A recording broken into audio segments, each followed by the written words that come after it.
Good afternoon, good afternoon.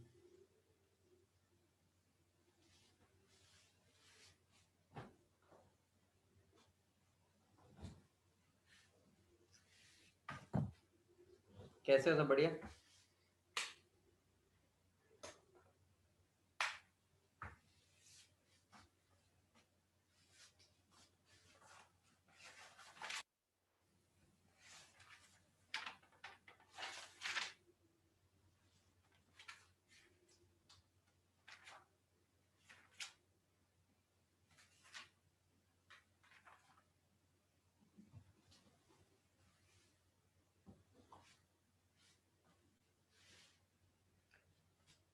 सबने लिख लिया जो मैंने भेजा था कल?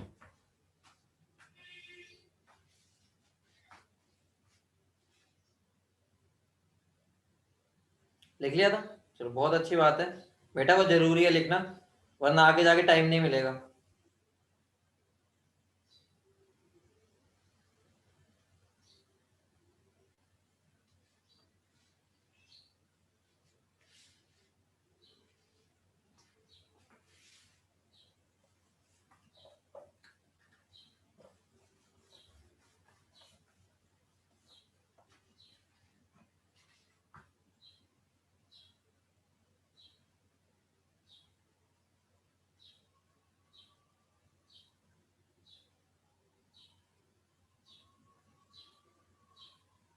आगे सब स्टार्ट करें?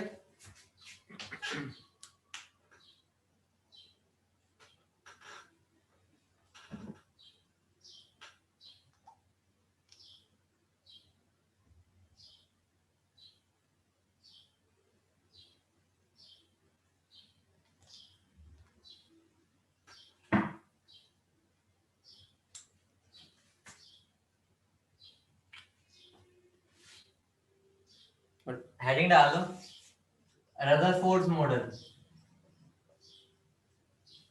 कल हमने उसके एक्सपेरिमेंट के बारे में सीखा था, आज हम उसके मॉडल को फटाफट से क्लासिफाई कर देते हैं, ठीक है? फिर आगे बढ़ जाएंगे।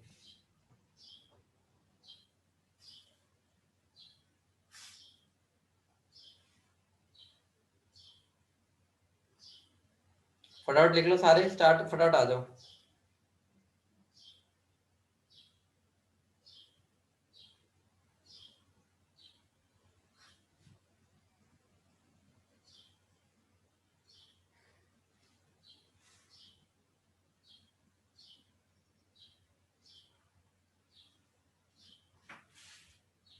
तो करें, चलो भाई मॉडल की बात करते हैं। सब आगे होंगे उम्मीद है, जल्दी आओ यार।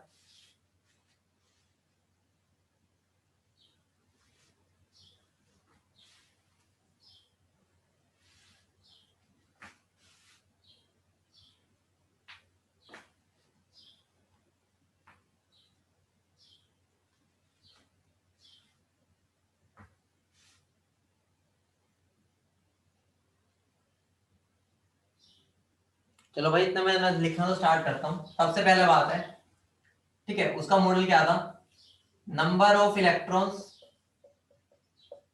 Is equal to number of, ठीक है, ये ऐसे लिख लो। इलेक्ट्रॉन भी हटा रहा हूं, थोड़ा ज्यादा वो कर देता हूं। Number of negative charge species is equal to number of positive charge species. Bracket में इन, ठीक है, ब्रैकेट में लिख लो इन न्यूक्लियस कोल्ड प्रोटॉन्स, ठीक है। मैं उसको थोड़ा सा ऐसे लिख रहा हूं कि बाद में डिस्कवरी हुई इसकी, मतलब नाम बाद में है, ठीक है। और यहां पर प्रेजेंट इन ऑर्बिट्स, इनका नाम क्या दे दिया था, ही पहले ही पता था, कोल्ड इलेक्ट्रॉन्स। मतलब जितने भी प्रोटॉन्स है न्यूक्लियस के अंदर उनका नंबर, और जितने भी इलेक्ट्रॉन्स है ऑर्बिट्स के अंदर जो रिवॉल्व कर रहे हैं उनका नंबर, दोनों सेम होते हैं, ठीक है। नोट कर लेना इसको, छोटे छोटे पॉइंट्स हैं। वैसे कल मैं तुम्हें सिखा चुका हूं, लेकिन फिर भी अगर कई बार लिखना पड़ जाता है मॉडल बताओ तो ये होता है, ठीक है। अगला है, electrons are revolving around the nucleus in orbits, ठीक है। दूसरी बात क्या आती है, इलेक्ट्रॉन्स क्या है, रिवॉल्व कर रहे हैं अराउंड द न्यूक्लियस, ठीक है। तीसरी बात बेटा क्या आती है, तीसरी बात क्या आती है, most of the space is empty. सारी बातें हम कर चुके हैं, ठीक है, दोबारा लिख रहे हैं, स्पेस इज एम्प्टी समझ चुके हैं, लेकिन एक बार मॉडल में लिख रहे हैं। अगला क्या है, hold positive charge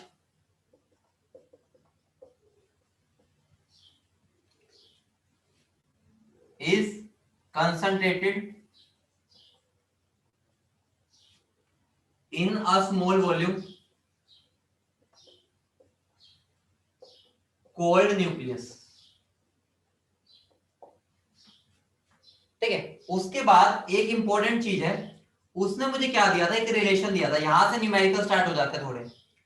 r is equal to R naught A to the power 1/3। बेटा ध्यान से समझना, जहां पर r क्या है, रेडियस ऑफ एनी न्यूक्लियस, क्या है, रेडियस ऑफ एनी न्यूक्लियस, ये न्यूक्लियस की बात हो रही है, एटम की नहीं, एनी न्यूक्लियस। ए क्या है, मेरा मास नंबर। बेटा मास नंबर निकालना आता है ना तुम्हें, ए मास नंबर है, वही जो हम ऊपर लिखते होते हैं, ठीक है, जो यहाँ पर लिखते होते हैं, यहाँ ये जो ए से रिप्रेजेंट करते हैं, ठीक है। और यहाँ पर आर नोट क्या है, बेटा आर नोट एक वैल्यू है जो कि एक फिक्स वैल्यू है, जिसकी वैल्यू अराउंड 1.3 इंटू 10⁻⁻15 मीटर होती है, ये फिक्स वैल्यू है। कभी न्यूमेरिकल आता है, वो बोल देगा कि कॉपर की रेडियस बताओ न्यूक्लियस की, तो आर नोट की वैल्यू तो हमेशा ये पुट करोगे, ए की वैल्यू कॉपर की तुम्हें पता होगी, वो पुट करोगे, और उसका क्यूब रूट है, ठीक है, तो वहां से क्वेश्चन हो जाएगा। बेटा क्लियर, बहुत रेयर चांस है न्यूमेरिकल आए, आता नहीं है, लेकिन बुकलेट वगैरह में होता है, ठीक है, एग्जाम पॉइंट ऑफ व्यू से इंपॉर्टेंट नहीं है, लेकिन बुकलेट में भाई एक आधा क्वेश्चन तो मिल ही जाएगा इसके ऊपर, ठीक है। तो वहां तुम्हें पहचानना पड़ेगा कि ये फॉर्मूला लगाना है, आर नोट की वैल्यू फिक्स, ए उसका मास नंबर और उसका क्यूब रूट ले लेना, वहां से रेडियस ऑफ न्यूक्लियस आ जाएगा। बेटा क्लियर,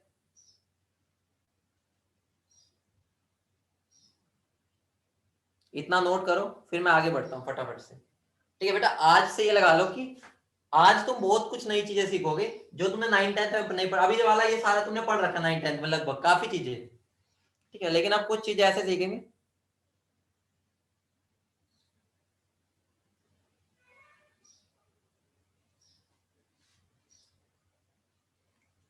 ठीक है। अगर मैं तो तुम्हें क्वेश्चन नहीं दे दूं, क्वेश्चन दे दूं, कैलकुलेट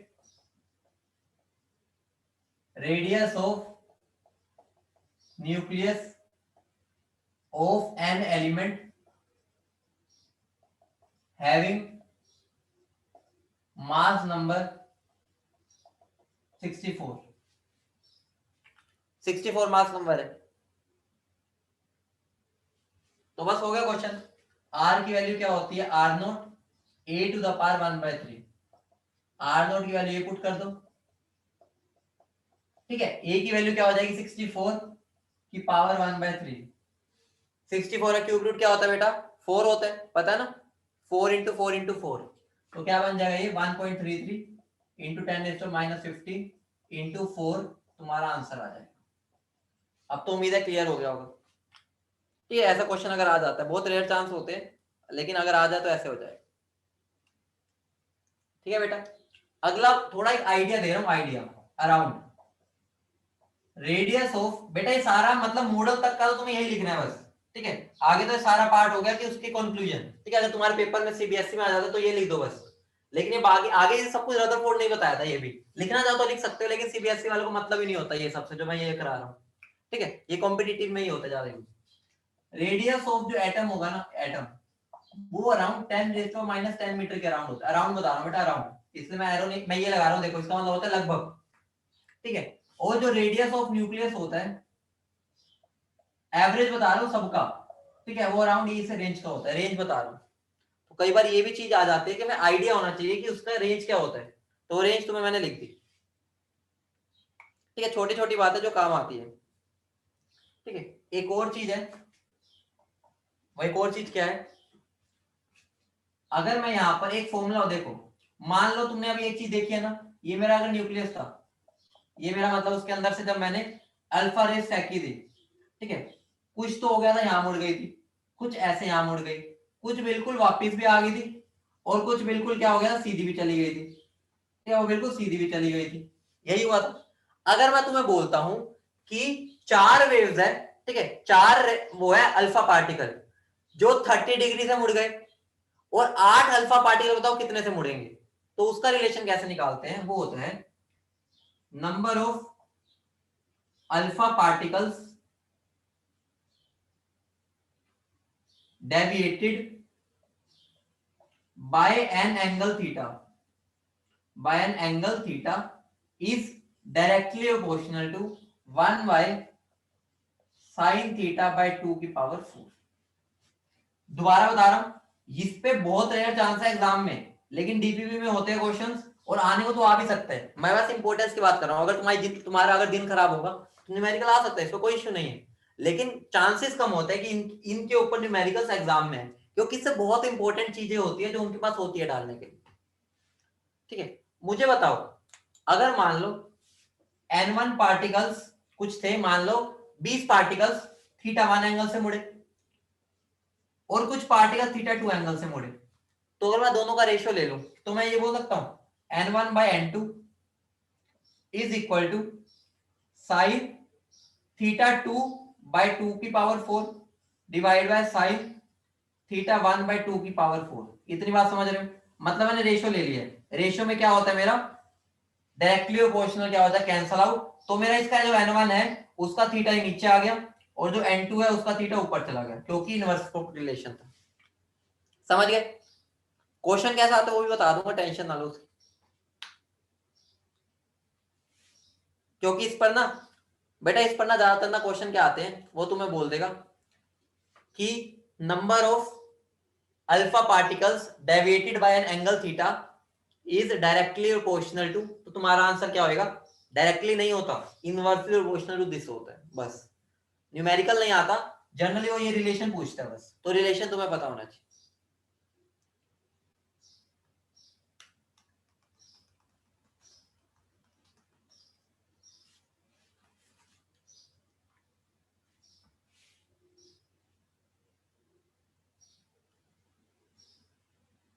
क्या बेटा? लावण्य, लावण्य बेटा अभी करता हूं।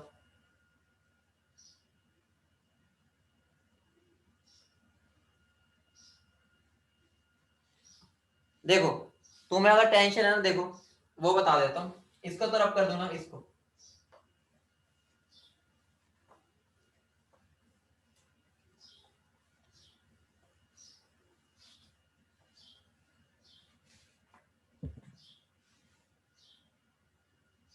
बेटा एक मुझे बात बताओ, बस एक छोटी सी बात बताओ, अगर मान लो यहां से मैंने 100 फेंके अल्फा पार्टिकल्स, 100 अल्फा पार्टिकल फेंके, उसको इसके अंदर से पास कराया, अगर मैं तुम्हें बोलता हूं 20 alpha particles, 20 alpha particles by an angle 60 degree deviate कर गए, ठीक है, और बाकी 80 alpha particles by an angle कितने डिफ्लेक्ट किए होंगे, क्वेश्चन ये बन सकता है।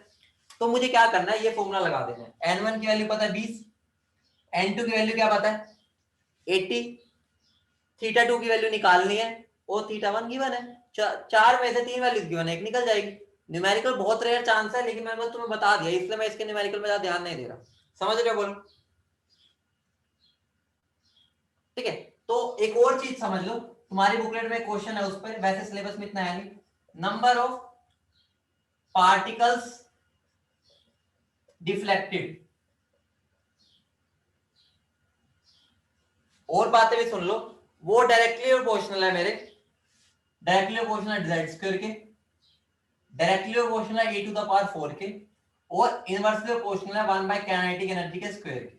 मतलब तो तुम्हें रिलेशन बस समझना है कि ये n जो है ना, थीटा के साइन 4/2 के बराबर है, ये वो मतलब डायरेक्टली प्रोपोर्शनल, इसके इसके डायरेक्टली प्रोपोर्शनल, इसके इसके और इसके इसके, क्योंकि डायरेक्ट एक फॉर्मूला होता है वो बहुत बड़ा होता है, तुम्हें बस इतनी बात समझनी है।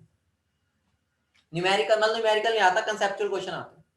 क्वेश्चन में आ जाएगा number of particles diffracted in alpha scattering experiment is inversely proportional to z, directly proportional to z, directly proportional to z square, inversely proportional to z square। तो तुम्हारा आंसर क्या हो जाएगा, directly proportional to z square. बस ये चीज बतानी होगी।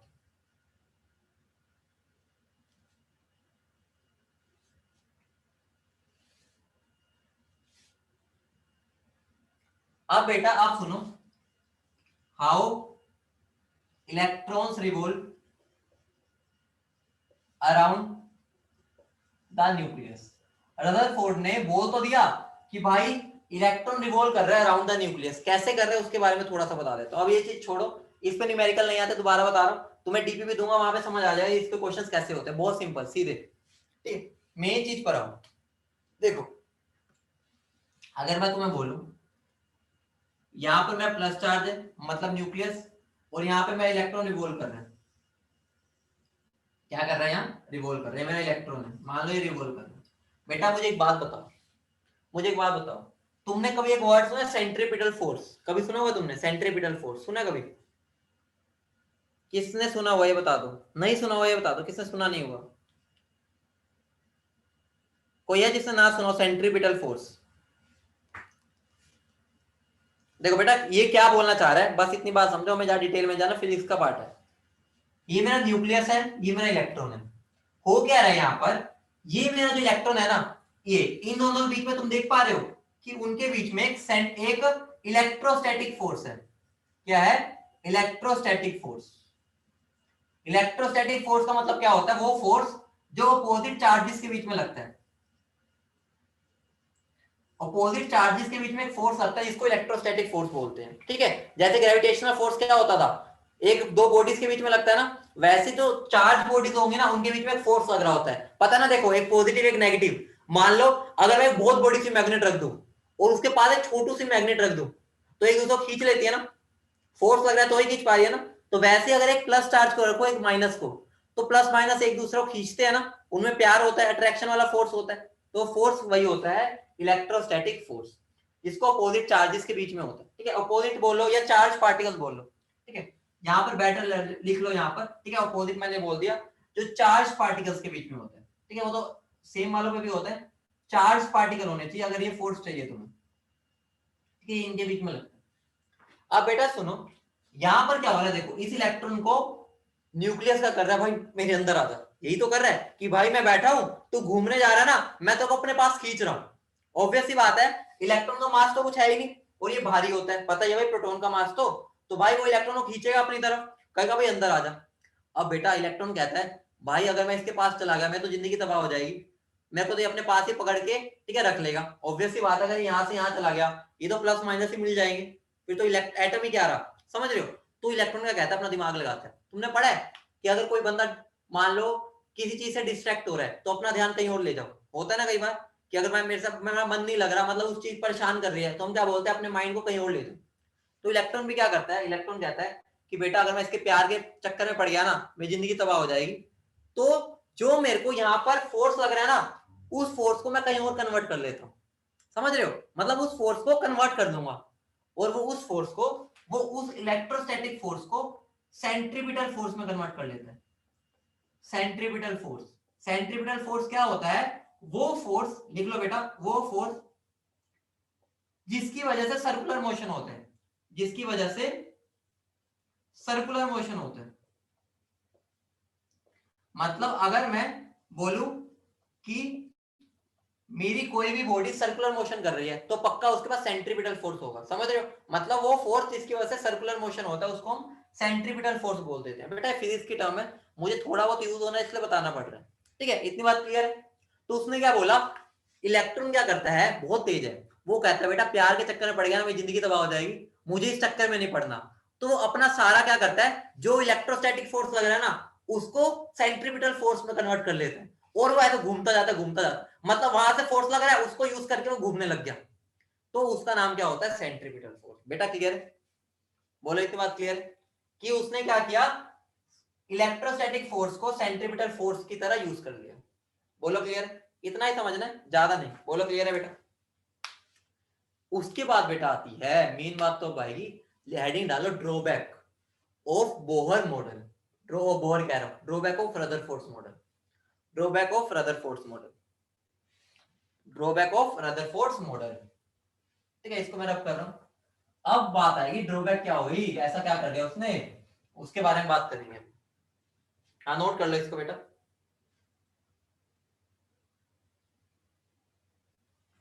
Drawback of Rutherford model.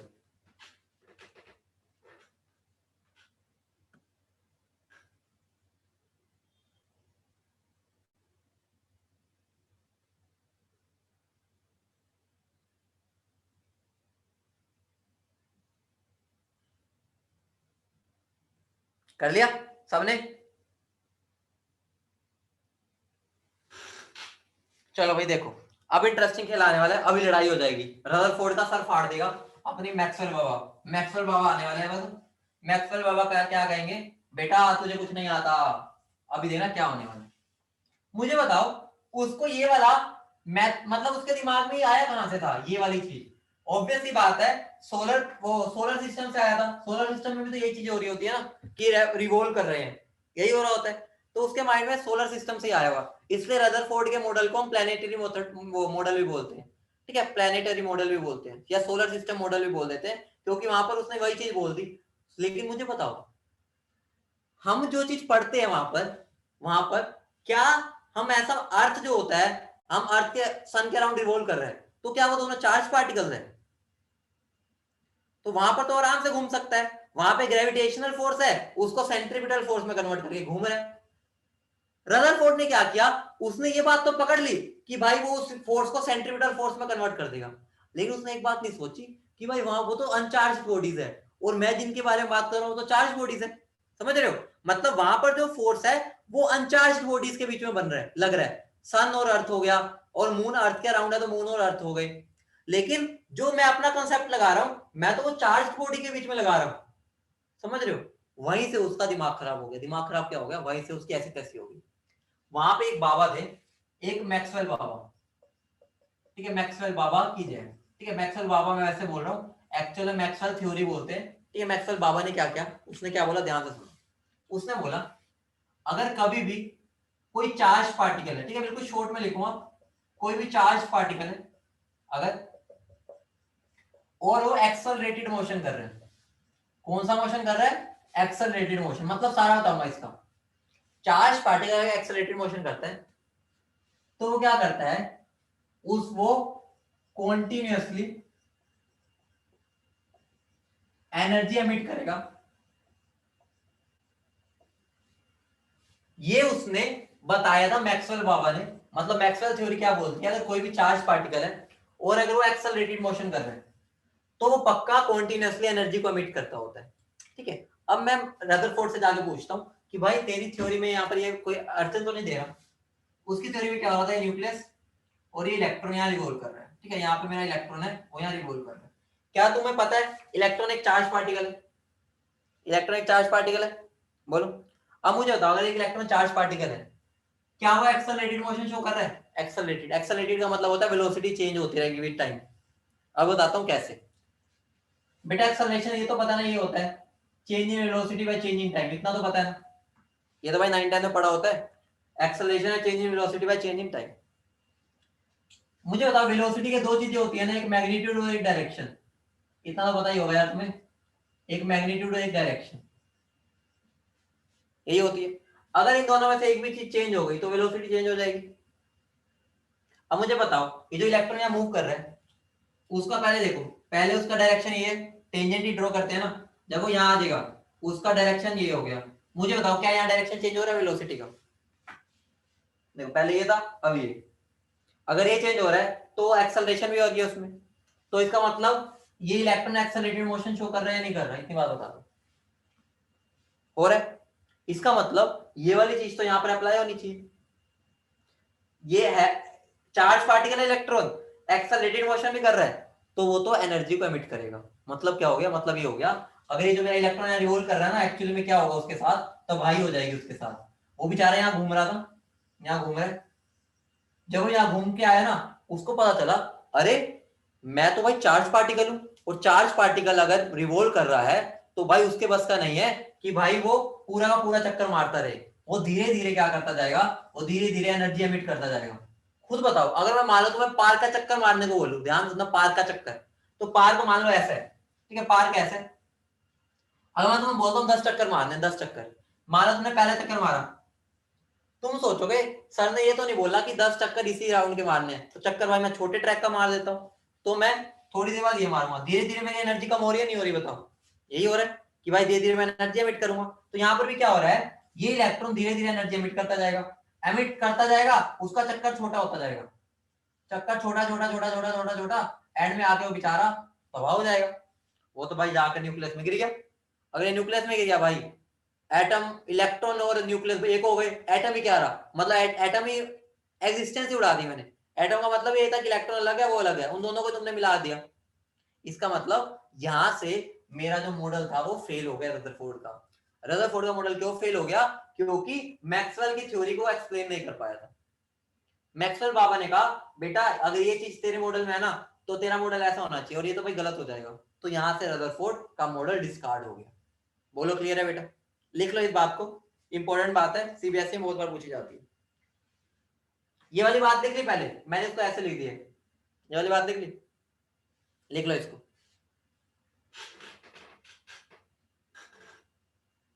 तो इसको ऐसे बना लेना, थोड़ा फील आता है ऐसे बनाना, देखो ठीक है। इसको तो पहले बीच में बना लेना, ठीक है, मैं थोड़ा टेढ़ा सा हो गया, ठीक है, इसको मैं बीच में बना देता हूँ, ये मेरा बीच में।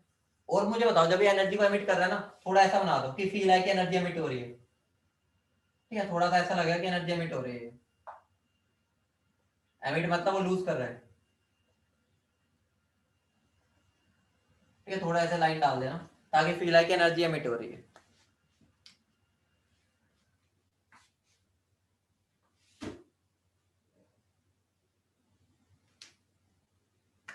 फटाफट नोट करो इसको।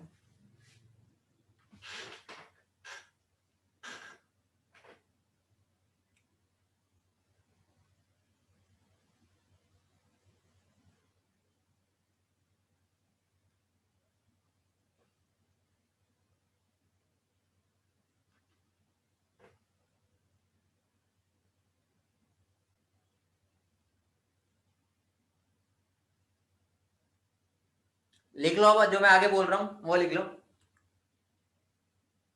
According to Maxwell, according to Maxwell, electron is a charged particle, electron is a charged particle and undergoing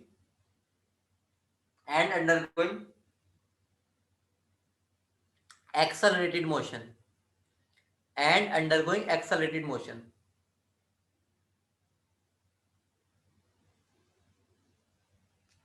So it will continuously, emit energy according to Maxwell, दोबारा बोल रहा हूं, according to Maxwell, an electron is a charged particle and undergoing accelerated motion. So the electron must continuously lose energy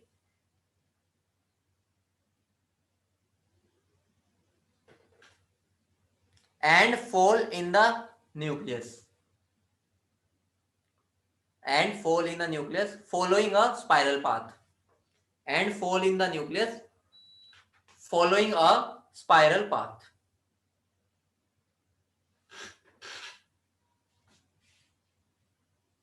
ठीक है बेटा, clear है।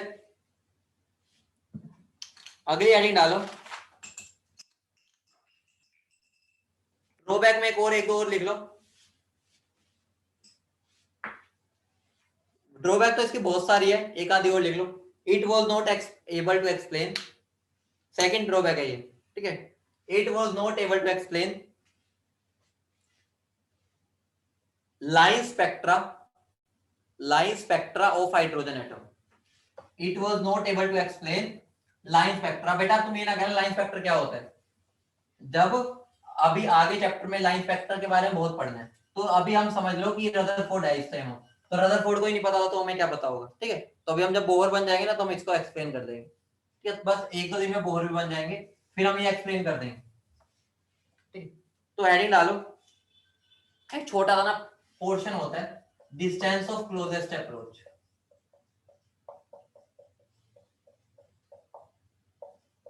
बेटा ये थोड़ा भी वही फिजिक्स का पार्ट आ गया दोबारा से थोड़ा सा, ठीक है, फिजिक्स का पार्ट आता रहेगा क्योंकि इनडायरेक्टली एटॉमिक स्ट्रक्चर दोनों का पार्ट है, केमिस्ट्री फिजिक्स भी, तुम्हें ये 12th में फिजिक्स में ही पढ़ना है दोबारा से। अभी तेज बेटा मैंने बोला it was not able to explain line spectra, spectra पता है ना, स्पेक्ट्रा ऑफ हाइड्रोजन एटम, उसको भूल जाओ, बस लिख दो, समझाऊंगा आगे क्योंकि इसका भी पार्ट ही नहीं है, वो बोहर में जाके समझ आ जाएगा होता क्या है, ठीक है। तो बेटा तुम्हें समझाता हूं एक्चुअली में, देखो ध्यान से सुनना, मान लो, ध्यान से सुनो, सबसे पहले बेसिक चीजें बता देता हूं। अगर कोई दो चार्ज पार्टिकल्स होते हैं, मान ले Q1 और एक Q2 है, तो चार्ज पार्टिकल है, मैंने भी तुम्हें क्या बताया था, उनके बीच में कौन सा फोर्स होता है, उनके बीच में कौन सा फोर्स होता है बेटा, इनके बीच में जो फोर्स होता है उसका नाम क्या होता है, इलेक्ट्रोस्टैटिक फोर्स। बोलो आयन, ठीक है। और उस फोर्स का फॉर्मूला होता है के Q1 Q2 by R square. अभी फॉर्मूला कहां से आया उसके बारे में टेंशन नहीं लेनी, के कांस्टेंट होता है, Q1 और Q2 दोनों के चार्ज, और आर होता है उन दोनों के बीच का डिस्टेंस, ठीक है, उनके दोनों के सेंटर्स के बीच का डिस्टेंस, मतलब इसके सेंटर और उसके सेंटर के बीच का डिस्टेंस, ठीक है। अब मुझे बताओ, अगर फोर्स होता है ना तो उनके बीच में एनर्जी भी होती है, उसको हम बोलते हैं इलेक्ट्रोस्टैटिक पोटेंशियल एनर्जी। तुम्हारे नई टर्म्स होगी कुछ, लेकिन तुम बस इस बात का ध्यान दो, इनके फॉर्मूलाज बस तुम्हें यूज करने हैं, तुम्हें उनके मतलब में ज्यादा डिटेल में नहीं जाना। और वो एनर्जी का फॉर्मूला क्या होता है, के Q1 Q2 बाय आर। बस यहां से स्क्वायर हटा दो, समझ रहे हो, मतलब फोर्स में यहाँ स्क्वायर भी आता है और एनर्जी में खाली आर आता है। इतनी बात क्लियर, एनर्जी का फॉर्मूला ये, फोर्स का ही, बोलो इतनी बात क्लियर। इतना तुम्हें पढ़ा हुआ तुमने कभी, energy is equal to force into displacement, कभी पढ़ा है ऐसा 9th 10th में, आता है कहीं? कोई बोलता है यस, कोई बोलता है नो, अलग अलग उसमें हो गया तुम। चलो कोई बात नहीं, मुझे यूज भी नहीं करना, बस ये फॉर्मूला होता है, इतनी बात ध्यान रखो, मेरा काम बन जाएगा। जहां पर जहां पर लिख लेना के की वैल्यू क्या होती है, वेयर के इज इक्वल टू 9 इंटू 10⁹ के की वैल्यू होती है ऐसा यूनिट में, के की कांस्टेंट वैल्यू होती है, ठीक है, एनर्जी। और के को मैं ऐसा भी लिख सकता हूं 1/4πε0, मतलब वैल्यू के की वैल्यू ये होती है और जिसकी वैल्यू ये होती है, मतलब मैं के को ये भी बोल सकता हूँ और ये भी बोल सकता हूँ, ठीक है। इसके बारे में, इसको बोलते हैं परमेबिलिटी।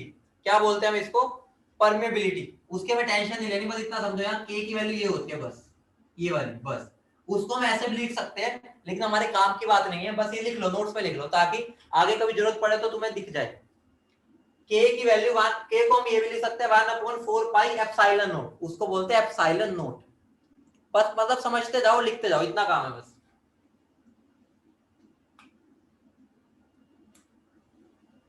इतनी बात लिख ली, अगर मुझे बताओ, ये बात नोट कर ली, पहले बता दो बस, ये बात नोट कर ली ना सबने? चलो भाई, अगर ये बात नोट कर लिया सबने, तो अब मेरा काम हो चुका है, अब तुम इसको आसानी से समझ सकते हो। बेटा देखो, यहां पर मेरा, मुझे बताओ यहां पर इनडायरेक्टली मेरा एक एटम था या न्यूक्लियस मान लो, और जो यहां से मेरा अल्फा पार्टिकल आ रहा था, बोलो समझ रहे हो, अल्फा स्कैटरिंग एक्सपेरिमेंट में यही हुआ था ना, कि ये मेरा सेंटर में न्यूक्लियस है, ठीक है, और ये मेरे अल्फा पार्टिकल आ रहे हैं, ये मेरा मान लो अल्फा पार्टिकल है, इसको मैं ऐसा बना दूं, समझ रहे हो। मुझे बताओ, अल्फा पार्टिकल में चार्ज कितना होता है, पहले तो ये बता दो, अल्फा पार्टिकल में चार्ज कितना होता है, मैंने सिखाया था 2 होता है ना, 2+, मैंने बताया था 2 इलेक्ट्रॉन निकाल दो अल्फा पार्टिकल बन जाता है 2+, ठीक है, इतनी बात क्लियर। और अगर मैं इसमें बोल दूं इसमें मेरे Z प्रोटॉन है, एटॉमिक नंबर का मतलब क्या होता है, कितने प्रोटॉन है, यही मतलब होता है ना। Z का मतलब क्या होता है, एटॉमिक नंबर, और एटॉमिक नंबर क्या होता है, कितने प्रोटॉन है, इतनी बात क्लियर। Z का मतलब क्या होता है बेटा, देखो यहां पर मैं लिख रहा हूं, एटॉमिक नंबर होता है Z, और उसका मतलब क्या होता है, नंबर ऑफ प्रोटॉन। तो मुझे बता दो, न्यूक्लियस के पास कितना चार्ज होगा, न्यूक्लियस के पास, इस न्यूक्लियस के पास कितना चार्ज होगा, एक प्रोटॉन पे कितना चार्ज होता है, एक प्रोटॉन पे एक इलेक्ट्रॉन के बराबर होता है ना, बस पॉजिटिव वाला होता है, तो Z प्रोटॉन है इसमें, तो आंसर क्या हो जाएगा, Z इंटू ई। ये क्या होगा, टोटल चार्ज न्यूक्लियस पे, बोलो समझ रहे हो, समझ रहे हो। एक के ऊपर होता है ई के ऊपर चार्ज, अरे तुम्हें इतना तो पता है ना, इलेक्ट्रॉन पे भी चार्ज इतना होता है और प्रोटॉन पे भी इतना होता है, बस साइन अलग अलग होते हैं, यहाँ माइनस लग जाता है, वैल्यू तो सेम होती है ना। तो यहाँ पे मैंने Z इंटू ई बोल दिया, इतनी बात क्लियर है बेटा, ठीक है। अगर इतनी बात क्लियर है, मुझे बता दो, अल्फा पार्टिकल की अगर मैं बात करूं, अल्फा पार्टिकल, उस पे जो चार्ज है वो कितना है, 2e के बराबर है, बताओ आयन। क्योंकि 2 प्लस होता है और एक के ऊपर चार्ज होता है इलेक्ट्रॉन के बराबर, तो 2 ही हो गया। बोलो इतनी बात क्लियर है? बस अगर इतना अकेला समझ चुके मेरा काम हो चुके। मुझे बताओ इस पे भी प्लस चार्ज है और इस पे भी प्लस चार्ज है, क्या इस बात से एग्री करते हो मेरे से? दोनों में प्लस चार्ज है, एग्री कर रहे हो? अल्फा पार्टिकल भी प्लस लेके बैठा है, ये भी प्लस लेके बैठा है। अब होगा क्या, ध्यान से सुनना। अल्फा पार्टिकल मौज मस्ती में जा रहे थे, मौज मस्ती में, बिल्कुल न्यूक्लियस के बिल्कुल हेड टू हेड जा रहा है बिल्कुल। मुझे बताओ वहां पे प्लस चार्ज बैठा है, इतना भारी भरकम, इतना भारी भरकम, Z इंटू ई के बराबर। Z तो बहुत बड़ा नंबर दे रखा है मैंने, मान लो मैंने 80 वाला 80 प्रोटॉन है उसमें, मान लो Z इंटू ई, ये मेरा मान लो, ठीक है, ये मेरा न्यूक्लियस, ये मेरा अल्फा पार्टिकल। ध्यान से देखना, अल्फा पार्टिकल जा रहा है, जा रहा है, जा रहा है, जा रहा है, जा रहा है, जा रहा है, जा रहा है, पूरी एनर्जी के साथ जा रहा है। मुझे बताओ इस पे अगर प्लस चार्ज है, इस पे प्लस चार्ज है, दोनों में रिपल्शन होगा नहीं होगा? होगा। अब क्या होगा, ये जब जा रहा है यहाँ पर, इस पे अब रिपल्शन, पहले इसको पता नहीं चला जब दूर था, जब पास आएगा और कहेगा अरे बाबा रे सामने तो पॉजिटिव चार्ज बैठा है और मेरे पे पॉजिटिव है, तो मेरे ऊपर अब क्या आएगा, रिपल्शन लगेगा। लेकिन मैं कहूंगा मैं हार नहीं मानूंगा, मैं तो आगे जाके रहूंगा, तो मैं अपना चीरते हुए आगे जाऊंगा, बिल्कुल ऐसे मतलब बहुत ताकत लगाते हुए। लेकिन एक टाइम ऐसा आएगा उससे आगे नहीं जा पाऊंगा मैं, ऑब्वियस सी बात है, इतनी रिपल्शन ज्यादा हो जाएगी जितनी मेरा बस का था, मैं वहां तक चला जाऊंगा और इससे आगे नहीं जा पाऊंगा। और उससे आगे उसके बाद मैं क्या करूंगा, वहीं से यूटर्न लेके वापस, क्योंकि रिपल्शन ही तो हो रही है, यही होगा। तो अब इस चीज को यहां पर समझो, ये मेरा अल्फा पार्टिकल क्या कर रहा है, अल्फा पार्टिकल जा रहा है, जा रहा है, जा रहा है, जा रहा है, जा रहा है, मान लो इससे आगे नहीं जा पा रहा, उसके आगे बस का नहीं रहा, तो वो यहीं से यूटर्न ले लेगा, बताओ, यहीं से यूटर्न ले लेगा, बताओ, ठीक है। तो क्या मैं ये बोल सकता हूं मैक्सिमम अल्फा पार्टिकल यहां तक आ पाया, मैक्सिमम अल्फा पार्टिकल कहां तक आ पाया, यहां तक। तो मुझे बताओ इन दोनों के बीच का डिस्टेंस निकाल लूं, तो मैं ये बोल सकता हूं ये डिस्टेंस ऑफ क्लोजेस्ट अप्रोच था, मतलब ये वो डिस्टेंस है जो उनके बीच का क्लोजेस्ट था, उससे पास तो आ ही नहीं पाए वो, क्योंकि उससे रिपल्शन से उसको धक्का लग गया, पीछे भाग गया, समझ रहे? तो क्या मैं इसको बोल सकता हूं डिस्टेंस ऑफ क्लोजेस्ट अप्रोच,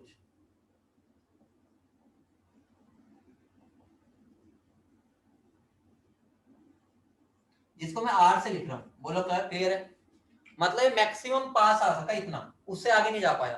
तो इंग्लिश को ही समझ लो, डिस्टेंस ऑफ क्लोजेस्ट अप्रोच का मतलब क्या होगा, वो डिस्टेंस जो सबसे क्लोज था उससे ऊपर नहीं हो पाया। बोले इतनी बात क्लियर? अब बेटा मुझे एक बात बताओ, अगर मैं बोलूं इस पॉइंट को, मैं बोल दूं इस पॉइंट का नाम दे दूं मैं क्यू दे दूं, मान लो क्यू, मुझे बताओ, और इस पॉइंट का नाम दे दो आर, मुझे बताओ एट पॉइंट अगर मैं आर की बात करूं, तो मैं बोल सकता हूं उसके पास kinetic energy half M square के बराबर होगी। इतनी बात समझ रहे हो? मतलब भाई जितनी उसकी वेलोसिटी थी तो उसके बाद इतनी एनर्जी होगी, हाफ एम स्क्वायर। मुझे बताओ एट पॉइंट क्यू उस पर कितनी एनर्जी रही होगी, काइनेटिक एनर्जी कितनी होगी, ये बता सकता है? देखता हूँ कितने बच्चे दिमाग लगा हुआ है, बहुत बेसिक क्वेश्चन है, बताओ कितनी होगी, बोलो भाई। बहुत बढ़िया, लक्ष्य ने सही बताया। अरे बेटा यहां पर अगर अगर मैं रुक ही गया, अगर मैं यहां आकर रुक गया, मेरी वेलोसिटी कितनी होगी, 0, तो काइनेटिक एनर्जी कितनी हो जाएगी, 0। तो मैं बोल रहा था काइनेटिक एनर्जी 0। मुझे बताओ ये 0 किसने किया, ये 0 किसने किया, इसकी रिपल्शन ने किया ना 0। और वो रिपल्शन का मतलब क्या है, उस रिपल्शन का मतलब क्या है बेटा, वो इलेक्ट्रोस्टैटिक एनर्जी, मतलब इधर से धक्का कौन मार रहा है, जो उन दोनों के बीच में एनर्जी आ रही है वही धक्का मार रही है ना। तो मैं ये बोल सकता हूं, मुझे बताओ मान लो मैं 10 की स्पीड से चल रहा हूं, मैं 10 की स्पीड पे चल रहा हूं, सामने से अगर एक हवा आ रही है, मुझे बताओ मुझे रोकेगी कब, कितनी स्पीड से होगी, मैं रुक जाऊं। अगर मैं 10 की स्पीड से चल रहा हूं, मेरे सामने से हवा आ रही है, तूफान आ रहा है, तो कितनी स्पीड पर मैं रुक जाऊंगा, और मुझे बस रुकना है तो 10 पे रुकूंगा ना। अगर 10 से ऊपर आ जाएगा तो मुझे धकेल के पीछे ले जाएगा। बोलो इतनी बात समझ रहे हो, इतनी बात क्लियर? तो यहां पर मेरी काइनेटिक एनर्जी 0 किसने की होगी, जो सामने से आ रहा है, ऑब्वियस ही बात है, और वो सामने वाला मेरे बराबर होगा तो ही रुकूंगा, बिल्कुल। इतनी बात समझ रहे हो? तो मैं ये बोल सकता हूं एट पॉइंट क्यू पर काइनेटिक एनर्जी तो मेरी 0 हो गई, 0 होगी काइनेटिक एनर्जी, उसको 0 करने में हाथ किसका रहा होगा, इलेक्ट्रोस्टैटिक पोटेंशियल एनर्जी का रहा होगा या नहीं, क्योंकि सामने से तो वही एनर्जी लग रही थी मेरे पे। तो मैं ये बोल सकता हूं क्यू पॉइंट पर दोनों बराबर रहे होंगे, तो ही तो जाके रुकेगा, समझ रहे हो? इसको हम वर्क एनर्जी मतलब बोलते हैं, वर्क एनर्जी थ्योरम, फिजिक्स का पार्ट है फिर से, ठीक है। लेकिन मैं तुम्हें सिंप्लीफाइड भाषा में बता रहा हूँ। मैं जा रहा हूँ 10 की स्पीड पे, मेरे सामने अगर मेरे को 10 की हवा आने आ गई 10 किलोमीटर पर आ रहा और मैं अभी 10 किलोमीटर पर आ, तो मैं एक जगह पे रुक जाऊंगा। तो यहाँ पर भी वही है, मैं हाफ एम वी स्क्वायर की एनर्जी से जा रहा था, सामने से अगर मुझे उतनी एनर्जी का मिल जाएगा तो मैं वही रुक जाऊंगा। तो यहाँ पर वही हुआ, तो मैंने दोनों को बराबर कर दिया। बस मुझे बताओ इलेक्ट्रोस्टैटिक पोटेंशियल एनर्जी का फॉर्मूला क्या होता है? के Q1 Q2 बाय आर, मैंने बताया था अभी। और काइनेटिक एनर्जी का फॉर्मूला क्या होता है? Half M V square. तो क्यू पॉइंट पर दोनों बराबर होंगे या नहीं होंगे? बोलो, क्लियर है इतनी बात? बेटा इसको हम बोलते हैं वर्क एनर्जी थ्योरम, जो कि फिजिक्स का पार्ट है, तुम्हें उसमें डिटेल में पढ़ना है, लेकिन मैं यहाँ नाम नहीं ले रहा उसका, और मैं तुम्हें कोशिश कर रहा हूँ सिंप्लीफाइड भाषा में समझा सकूं।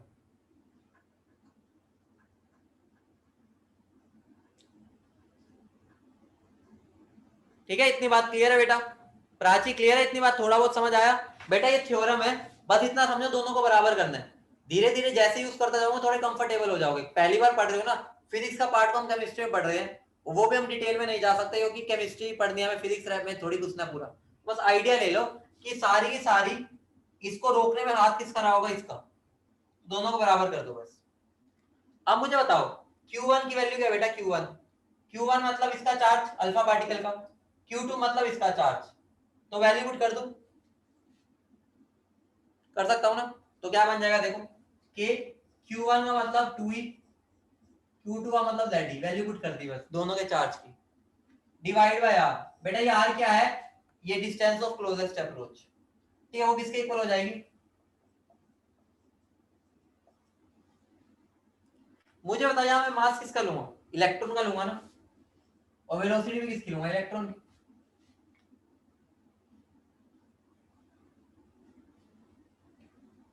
तो मेरा फॉर्मूला क्या बन गया? 4 नहीं यार 2k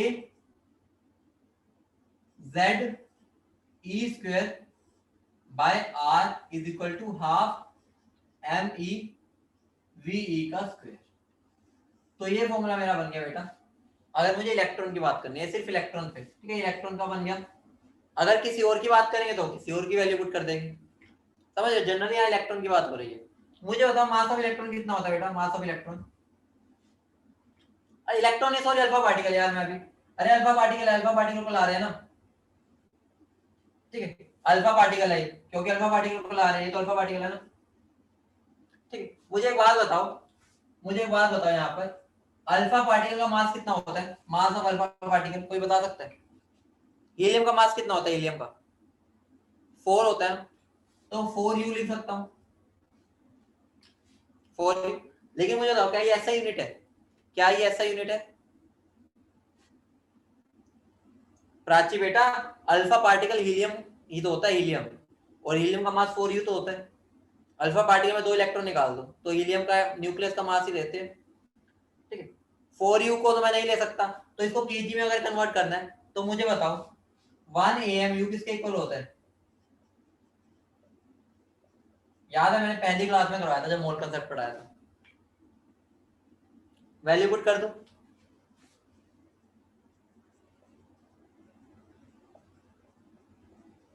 केजी में पुट करना होता है बेटा मास, ऐसा यूनिट केजी होती है ना बेटा चैतन्या, हमें केजी में लेना होता है क्योंकि ऐसा यूनिट केजी है, कि ऐसा यूनिट में पुट कर रहे हैं ना, ठीक है। तो अब मुझे बताओ मास ऑफ अल्फा पार्टिकल ये हो गया, ई की वैल्यू पता ना कितनी होती है? चार्ज ऑफ इलेक्ट्रॉन कितना होता है? 1.6 इंटू 10⁻⁹ तो लिख लो, चाहे ये भी लिख लो ई की वैल्यू, ठीक है, ये पुट कर दो। के की वैल्यू मैंने अभी बताई थी क्या होती है, ठीक है, ये लिख दी। और क्या बचा? जेड क्या हो गया मेरा? एटॉमिक नंबर ऑफ ये वाला एटम जिसकी बात हो रही है, ठीक है, जो भी एटम सामने रखा होगा। बोलो बेटा क्लियर है?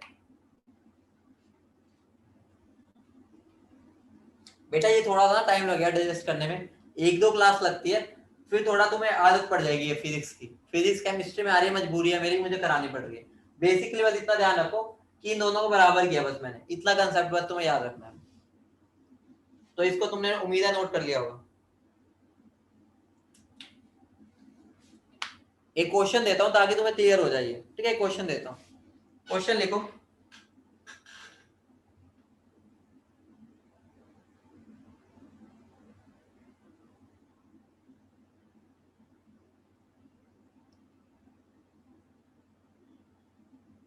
क्वेश्चन लिखो बेटा।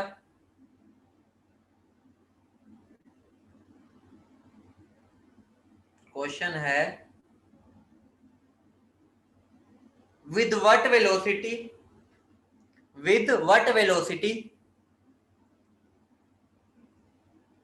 should an alpha particle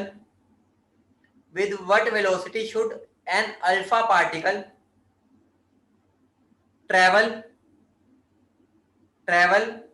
towards the nucleus of a copper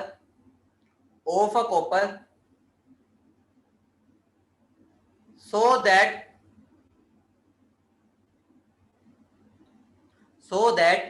it arrives at a distance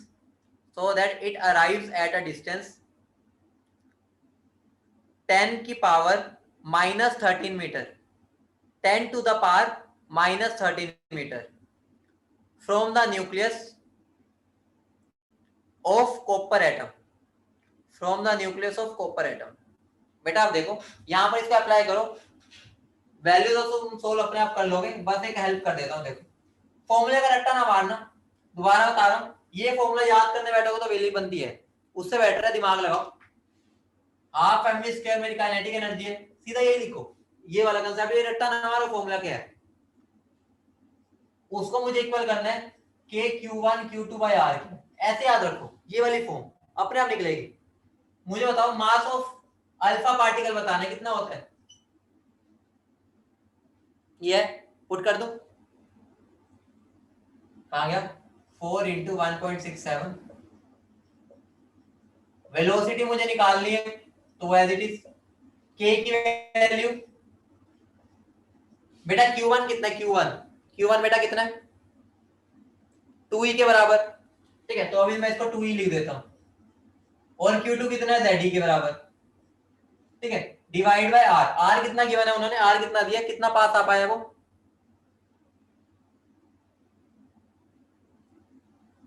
10⁻⁻13।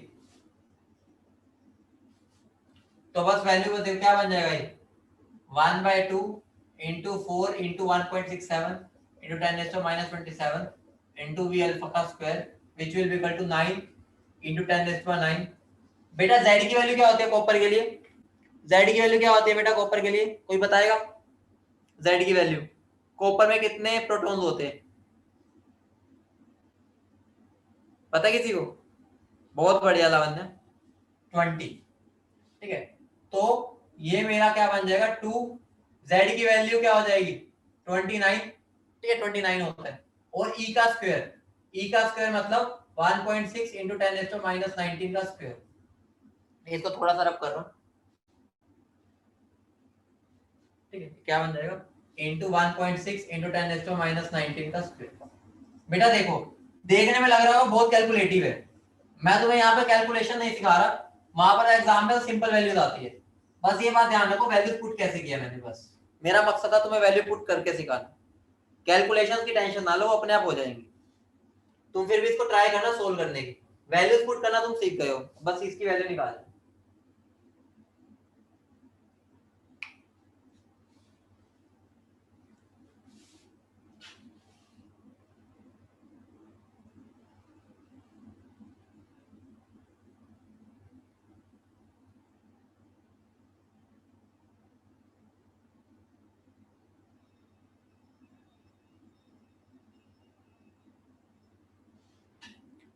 कर लिया नोट, सोल्व कर लेना अपने आप, ठीक है? मतलब वही बात है, इस पर भी न्यूमेरिकल नहीं पूछा जाता जनरली, लेकिन तुम्हारे मतलब कि एग्जाम पॉइंट ऑफ व्यू से इंपॉर्टेंट नहीं है, लेकिन भाई बात सिलेबस का पार्ट तो है, ठीक है?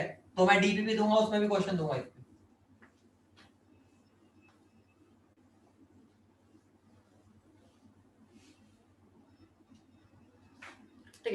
हेडिंग डालो सम मोर, बस लास्ट टॉपिक है आज का, सम मोर फंडामेंटल पार्टिकल्स। याद है मैं तुम्हें बताया था कुछ और भी फंडामेंटल पार्टिकल्स होते हैं, उनके बारे में हल्का सा आइडिया ले लेते हैं। बस उनकी शक्ल देखनी है, शक्ल मतलब उनका नाम जानना है, उनकी एक आधी प्रॉपर्टी जाननी है। वो हमारे सिलेबस में इतने है ही नहीं, अभी तक साइंटिस्ट भी उनके बारे में ज्यादा नहीं जानते, तो हमें क्या करना है, बस उनके बारे में थोड़ा थोड़ा जानना है ताकि हमें कोई दिक्कत ना हो। सबसे पहला बेटा पॉजिट्रॉन, जिसको हम एंटी इलेक्ट्रॉन भी बोलते हैं।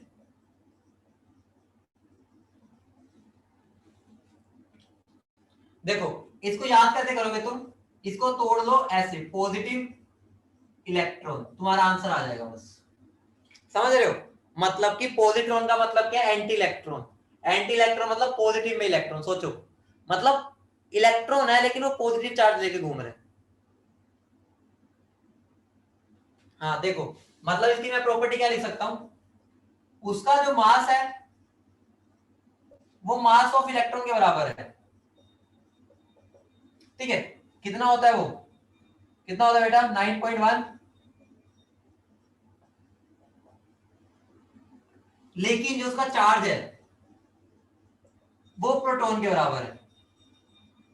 ठीक है, चार्ज प्रोटॉन के बराबर मतलब उसका चार्ज कितना, +1। समझ रहे हो, मतलब प्रोटॉन और इलेक्ट्रॉन का फ्यूजन है। मास लेके बैठा इलेक्ट्रॉन वाला, चार्ज लेके बैठा प्रोटॉन वाला। क्लियर है, क्लियर है। तो चार्ज कितना है, प्रोटॉन के बराबर, जो कि +1 होता है। बस इतना जानना था। अगला होता है मेरा बेटा मिजोन। मिजोन क्या होता है, ध्यान से देखो, ध्यान से समझना। मेजोन 3 टाइप्स का होता है, थोड़ा थोड़ा बस जानना है उनके बारे में। ठीक है, एक नेगेटिव चार्ज मेजोन, ठीक है, और एक पॉजिटिव चार्ज, और एक न्यूट्रल। 3 टाइप का होता है बेटा। इसको, इसका नाम होता है म्यू मेजोन, म्यू म्यू ऐसे बनाओ म्यू। इसका नाम होता है पाई मेजोन, इसका नाम होता है पाई नोट, यहां नोट लगा देना, पाई नोट मेजोन। मतलब कुछ भी नहीं है, एक मेजोन फंडामेंटल पार्टिकल है जो 3 टाइप का होता है, नेगेटिव भी, पॉजिटिव भी और न्यूट्रल भी। ठीक है, जिसको अगर मैं बात करूं, रेंज की बात करूं, ठीक है, उनके मास की रेंज, रेंज बता रहा हूं एग्जैक्ट नहीं। ठीक है, जो मास की रेंज होती है वो 10⁻⁻29 kg के राउंड होती है। रेंज दिया बस मैंने, रेंज। ठीक है, बस वैल्यूज को लिखते जाओ, क्योंकि तुम्हारे क्वेश्चंस आते हैं ना, वहां पर कई बार यूज हो जाती है।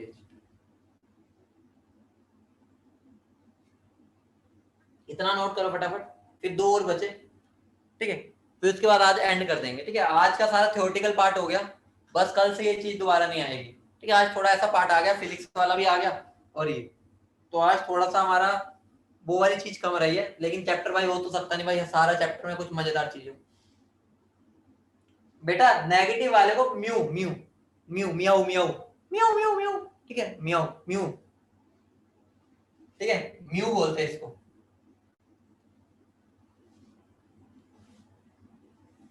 ठीक है, 2 और बचे हैं बस। अगला नाम लिखो न्यूट्रिनो, तो मैं एक डीपीपी दूंगा तुम्हें अभी, क्लास ओवर होते तुम्हें डीपीपी मिलेगी। ओवर मतलब तुम्हारी क्लास के बाद उसको तुम्हें 10 मिनट में करना है, 10 मिनट की डीपीपी होगी वो। ठीक है बेटा, ध्यान रखना ये न्यूट्रल होते हैं, नाम से तुम्हें दिख रहा है ये न्यूट्रल स्पीशीज है। न्यूट्रिनो में सुन रहे हैं, न्यूट्रल है। ठीक है, जिनका हम जो मास होता है ना, लगभग मास, रेस्ट मास, वो लगभग हम नेग्लिजिबल ही मानते हैं, मतलब 0 के आसपास ही मानते होते हैं इनका मास। बस ये न्यूट्रल स्पीशीज होती है, बस हल्का हल्का आइडिया दे रहा हूं। और जो लास्ट है एंटी प्रोटॉन, बेटा इसका आइडिया लगा पा रहे हो, जैसे एंटी इलेक्ट्रॉन था वैसे एंटी प्रोटॉन है। इसमें क्या खेला होगा, इसका मास होगा मास ऑफ प्रोटॉन के बराबर। ठीक है, और इसका चार्ज होगा वो चार्ज ऑफ, मतलब बस इलेक्ट्रॉन, मतलब कि इस पे चार्ज होगा -1 और मास इसका वही होगा 1.67 इंटू 10⁻⁻27। समझ रहे हो? मतलब इनडायरेक्टली मास तो प्रोटॉन के जैसा है, लेकिन चार्ज -1 है।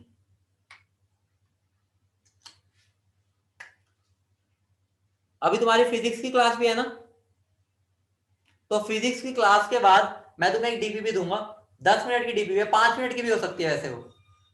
तो टेस्ट मतलब उस डीपीपी को अटेम्प्ट करने से पहले एक बार रिवाइज कर लेना अपना पूरा, ठीक है? और उसके बाद उसको 5 मिनट में ट्राई करना, 10 मिनट या 5 मिनट में हो जाएगी, ओरल क्वेश्चन होंगे। तो उसके बाद उसको टेस्ट की तरह ट्रीट करना, फिर तुम्हें आइडिया होगा कि हमें कितना और पढ़ना है, ठीक है? तो हाँ, मैं तुम्हें 5 बजे भेज दूंगा, 5 बजे भेज दूं, तो उसको 5 या 10 मिनट में करना है, उससे पहले रिवाइज कर लेना एक बार, फिर तुम्हें आइडिया हो जाएगा कि चैप्टर बहुत आसान है। हर बैच में पता क्या होता है, पहले बच्चों को ना चैप्टर मुश्किल लगने लगता है, लेकिन जब क्वेश्चंस करते हैं मोल कंसेप्ट से आसान हो जाता है। रीजन क्या है, यहाँ पर कुछ ऐसी टर्म्स आ रही है जो तुम्हें भी पता नहीं है, हमें उनको चाहिए भी नहीं, बस सुनो भूल जाओ, समझो भूल जाओ। जैसे ही मैंने बताया इलेक्ट्रोस्टैटिक पोटेंशियल एनर्जी, उसका फॉर्मूला क्या होता है, बस इतना ध्यान रखना है। तो हर बैच में ये होता है, पहले उनको लगता है मुश्किल चैप्टर है, क्वेश्चंस करोगे ना, पिप टेस्ट भी होगा अभी तुम्हारे एटॉमिक का, तुम्हारे इसके सारे सही होंगे, ये शर्त लगाता हूँ। बस क्या होगा, मोल कंसेप्ट में भले गलती कराओगे, लेकिन इससे सारे क्वेश्चन तुम सही करके आओगे। बहुत आसान है, लेकिन थोड़ी फिजिक्स आ जाती है, इससे थोड़ा बच्चों को मुश्किल लगने लग जाता है, क्योंकि ये टर्म तो फिजिक्स में तुम आगे जाके पढ़ोगे। तो जब पढ़ोगे तो तुम कहोगे यार हम ऐसे डरते थे, ये चैप्टर तो बहुत आसान है, लेकिन क्या करें, मजबूरी है कि फिजिक्स में ये चीजें तुम आगे जाके पढ़ोगे, केमिस्ट्री में अभी पढ़नी पड़ रही है। और अगर मैं फिजिक्स पढ़ाने लग गया तो भाई केमिस्ट्री निकल जाएगी। अब मैं फिजिक्स की टर्म को एक्सप्लेन कैसे करूं, वो तो फिजिक्स वाले सर ही ज्यादा एक्सप्लेन कर सकते हैं ना, मैं आइडिया दे सकता हूँ, जितना हमें चाहिए उतना उसको यूज कर सकते हैं, ठीक है? चलो भाई, ओके। चलो आज तुम्हारी 2-3 मिनट पहले क्लास एंड हो गई, तो पढ़ लो, ठीक है, थोड़ा सा।